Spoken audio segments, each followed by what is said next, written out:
I'm so inspired right now, guys. Look at this. I mean, yeah, I got some weeds growing up around here. I got to completely clean up this bed, but this rhododendron is absolutely fantastic. This is Kiwi Magic. As this is blooming more and more, those different colors are just coming out like crazy and popping. I mean, it's absolutely insane if you guys don't get as excited about this as I do. Well, I don't know what's wrong with you. Look at this, man. Just absolutely beautiful. I'm going to show you one other right now. Look at that Phyllis Korn. Aren't those colors just popping? Look at those buds.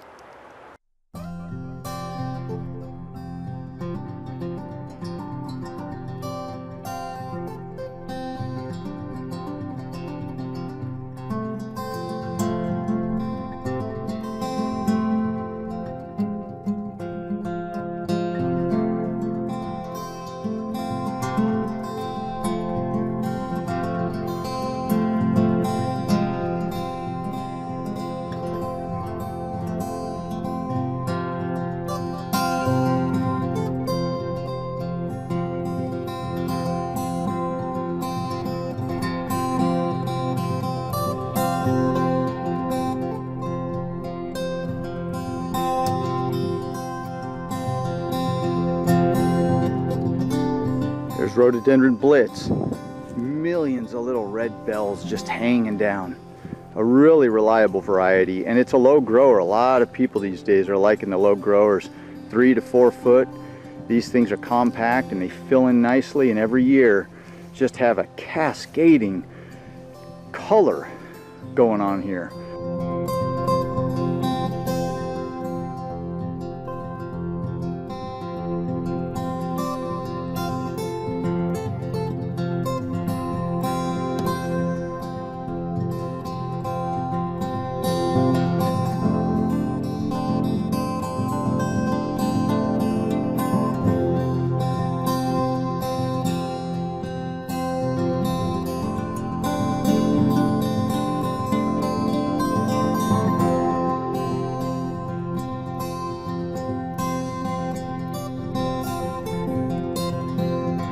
Here it is again a few days later. Look at those hallelujah. Just lighten up the landscape, man.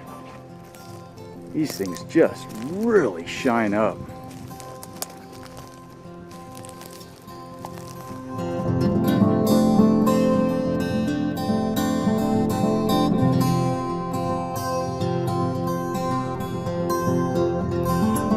Check it out, guys. The deer missed it. My little Korean azalea.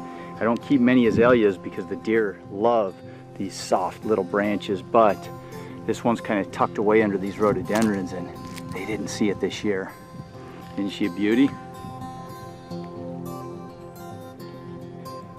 Dad's Indian summer just starting to open up. Time to clean this plant up a little bit, but sure does have a beautiful bloom this year.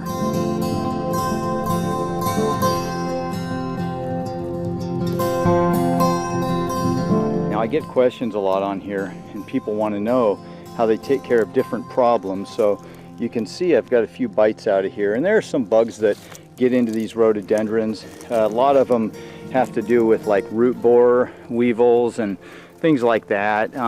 Very few fungus problems on these, but my answer is I don't like to mess with nature too much. I just like to let it take its course and do its thing. And the way I approach cleaning up these plants and rejuvenating them is just pruning down below, getting rid of a lot of the lower branches, mulching really heavily, doing a little fertilizer, watering well through the next summer or two, and these things bounce right back with beautiful lush green growth. Oh, do you guys see it? Look at that. The unique Marmalade. See all those buds? They're all starting to open. One of them did. That's how these rhododendrons do it. They send up one little whirl of flowers and they test the waters. Is it warm enough? Are we gonna make it? And then the rest of them come out. Look at that. I love unique Marmalade when the whole plant is lit up. All those buds are about to start opening, guys. It's a beautiful variety. Really compact, deep green leaves. All right, we'll take one last little walk through the hoop house here.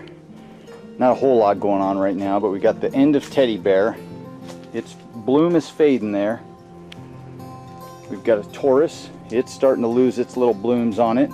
Man, that sure is a nice one I look forward to every year. Monday, you guys saw that in a previous video. Look at this one, Mindy's Love. I've never had this one bloom on my property. It's a yellow, beautiful yellow. Look at the size. Look at the size of this guy. Isn't that neat? They're super gold, beautiful yellow, but this plant wasn't doing good where it was in the landscape, so I dug it up, put it in a pot, and now this year I want to find a better spot for it and get it really just growing nicely again. Then I'll take some cuttings, but probably one of the deeper yellows that I have, just covered in flowers. All right, have you had all the excitement you can take for one day? We'll come back when there's more to show.